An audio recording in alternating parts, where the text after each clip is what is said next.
Hi hello అందరికీ welcome back to our channel. అయితే ఈరోజు మనం పర్ఫెక్ట్ కొలతలతో రాగి దోశ ఎలా తయారు చేసుకుందామో చూసేద్దామా.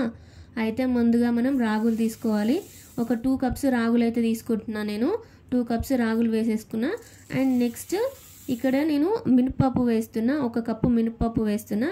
అండ్ నెక్స్ట్ 1 కప్పు బియ్యం వేస్తున్నా. నేను ఇవి రేషన్ బియ్యం అన్నమాట. 1 కప్పు బియ్యం వేసుకుంటే చాలా క్రిస్పీగా వస్తాయి దోశలు. అట్లనే కొంచెం మెంతులు కూడా వేసుకోండి. ఒక 1/2 స్పూన్ మెంతులు వేసేసుకొని మంచిగా వాటర్ వేసి కడగాలన్నమాట. అందులో మొత్తం కొంచెం డస్ట్ ఉంటుంది. సో అదంతా క్లీన్ అయ్యేలాగా మనం మంచిగా నీట్గా వాష్ చేసుకోవాలి. ఒక 2-3 టైమ్స్ అట్లా వాష్ చేసుకోవాలి. మనకు డస్ట్ అంతా పోయే వరకు మనం వాష్ చేయాలి. దాన్ని ఒక 2-3 టైమ్స్ వాష్ చేస్తే 3-4 టైమ్స్ అయినా వాష్ చేయాలి.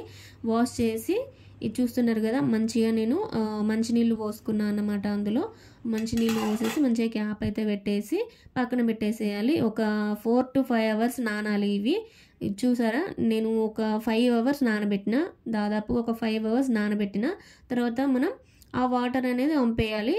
వంపేసి నెక్స్ట్ మనం మిక్సీకి వేయడమే అన్నమాట. చూస్తున్నారు కదా, ఇక్కడ నేను మిక్సీ జార్ అయితే తీసుకున్నా.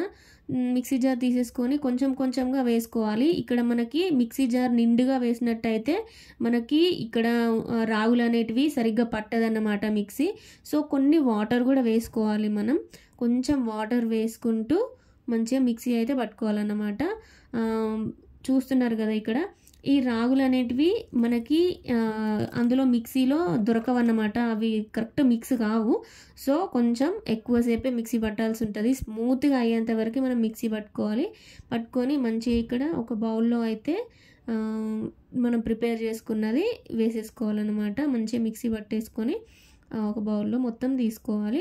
సో మనం ఎంతవరకు అయితే పట్టుకుంటామో అంతవరకు మొత్తం మిక్సీ పట్టుకొని మంచిగా కలపాలన్నమాట. మనకి రాగులు ఒక సైడ్, మినపప్పు ఒక సైడ్ వెళ్ళిపోతుంది కదా మనం మిక్సీ పట్టినప్పుడు. కానీ మళ్ళీ 2-3 టైమ్స్ పడతాం కాబట్టి అంత మిక్స్ అవ్వదు.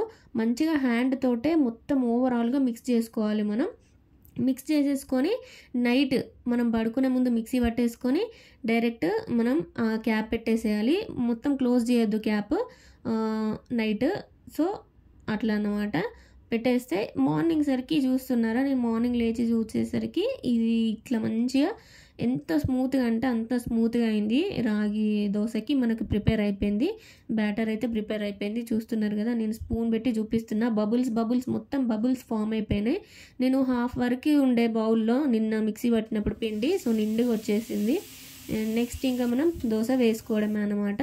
ఇక్కడ ప్యాన్ హీట్ అయిన తర్వాత మనం కొన్ని వాటర్ వేసి క్లీన్ చేసేసుకోవాలి. క్లీన్ చేసేసుకొని నెక్స్ట్ హై ఫ్లేమ్లో పెట్టుకొని దోశ వేసేసుకోవాలి. ఇంకా అంతే. ప్యాన్ హీట్ అయిన తర్వాత, దోశ పెనం హీట్ అయిన తర్వాత మనం దోశ అనేది వేసేసుకోవాలి.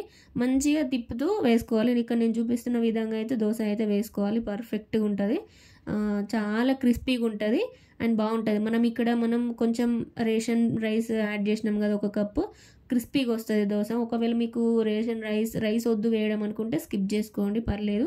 బట్ క్రిస్పీనెస్ రావడం కోసం నేనైతే రైస్ ఇక్కడ బియ్యం అనేది యాడ్ చేసిన అన్నట్టు రాగి దోశకి నానబెట్టినప్పుడు.